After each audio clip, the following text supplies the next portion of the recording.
Minus ఒక స్ఫూర్తిదాయక కథ. ఒక ఊరిలో రవి అనే యువకుడు ఉండేవాడు. అతనికి చిత్రకారుడు అవ్వాలని చాలా ఆశ.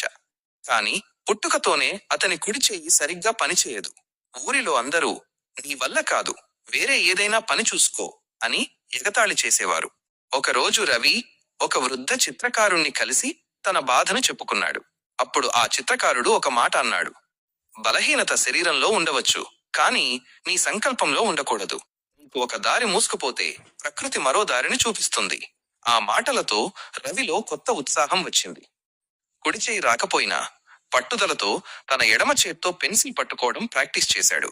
మొదట్లో గీతలు సరిగ్గా రాకపోయినా రాత్రింబవళ్ళు శ్రమించాడు. కొన్ని నెలల తర్వాత అతను గీసిన చిత్రాలు అద్భుతంగా రావడం మొదలయ్యాయి.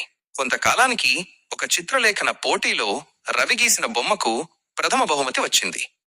అందరూ ఆశ్చర్యపోయారు.